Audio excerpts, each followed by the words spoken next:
is Brett Tabke. We're back here today with Deborah Wilcox of Baker & Hostetler in Cleveland, lead attorney. What is your title actually? I head up our intellectual property litigation practice, and my focus is on the copyright and trademark side of things, and I have a partner who co-chairs it with me who handles patent litigation. Okay, so your main focus is on copyright and trademarks, which there is just a whole barrel of monkeys we could get into about the internet. Yes.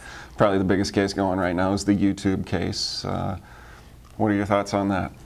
Well, it's an interesting case, and you saw a lot of different plaintiffs jump on the bandwagon to sue YouTube and Google over the copyright infringements. And of course, there are many materials that are copyrighted and are protected under the copyright laws, and that you find unauthorized distribution of on YouTube and other kinds of sites like that. And it's a big issue for rights owners because they want to control the distribution of their materials. So I wasn't surprised to see the lawsuits, but I do know that Google has the takedown policy and at YouTube as well, and that they will work with the rights owners when you identify a problem to remove the material. So you think Google does qualify for safe harbor under the DMCA Act? I think so. The problem is that it's such an immense problem basically out there with so many different copyright owners having so many of their materials being infringed. Right. And infringement means an unauthorized distribution or copy. And sometimes there could be a defense that there's just a snippet that was taken and it's a fair use.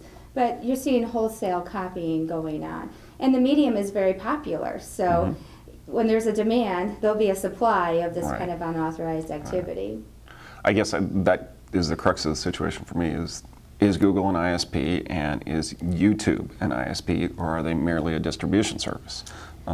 Well, I think they qualify for the ISPs. This is just my personal opinion. But there's a similar case that's been pending for a while too against eBay, because they have, hundreds of thousands, millions of auctions going on.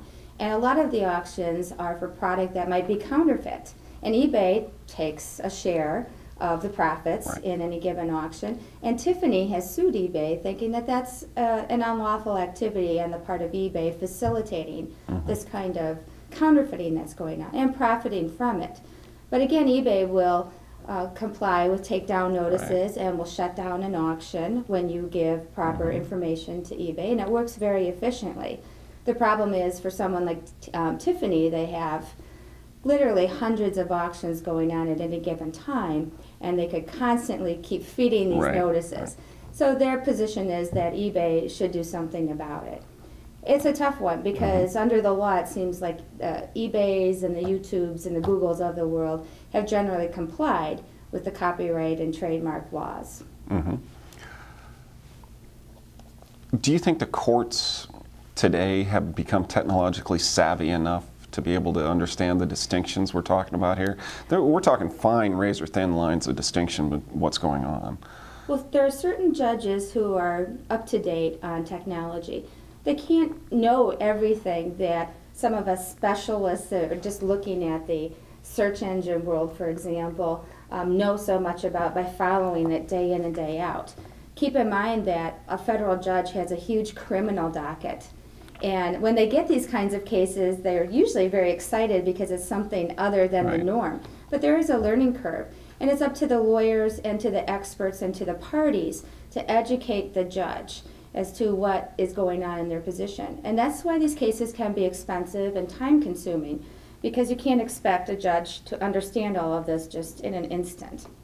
And if anything's worth litigating over, that generally means there's some kind of dispute on the other side of it, and you could have a worthy adversary presenting things in a different light. So it really takes some work on the part of the judges to get involved.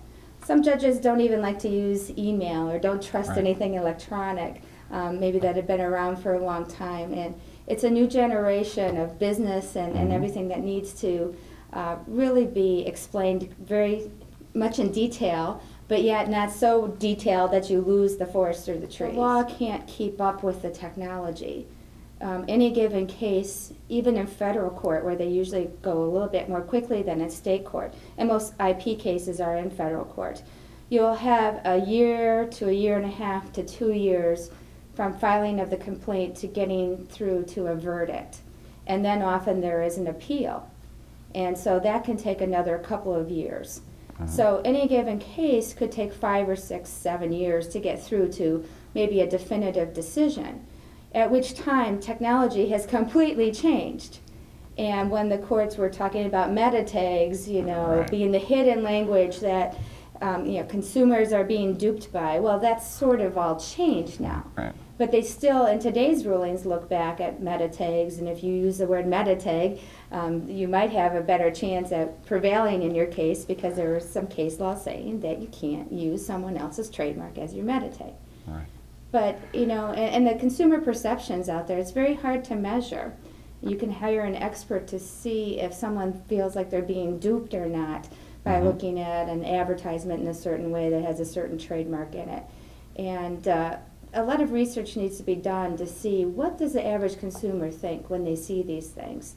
Is it really supportive, or does it really support a trademark infringement case? Are people likely to be confused? And those kinds of issues take a lot of work and a lot of energy to develop. Those facts are critical to any of these cases. Okay, well, very good. What's the top thing to know about what's going on at PPC these days with Well, and the law is all over the place, as you might expect in this area. For example, buying a keyword that is someone's trademark is litigated day in and day out. American Airlines just filed a lawsuit last week against Google. Same issues that we've seen before, saying they shouldn't be selling the American Airlines trademarks to my competitors. The courts are kind of all over the board with that. A lot of times I think it's important, if you see an issue that a competitor you think has crossed the line using your trademark in any way, keyword buying, in the text, you need to take a look at that and again see if you think consumers are likely to be confused. And if so, deal with the competitor.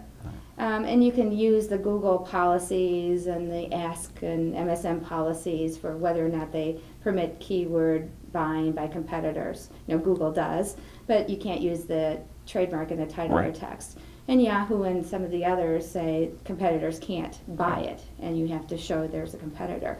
Use those measures to help, but I think it's really a huge burden to take on a lawsuit against one of the search engines.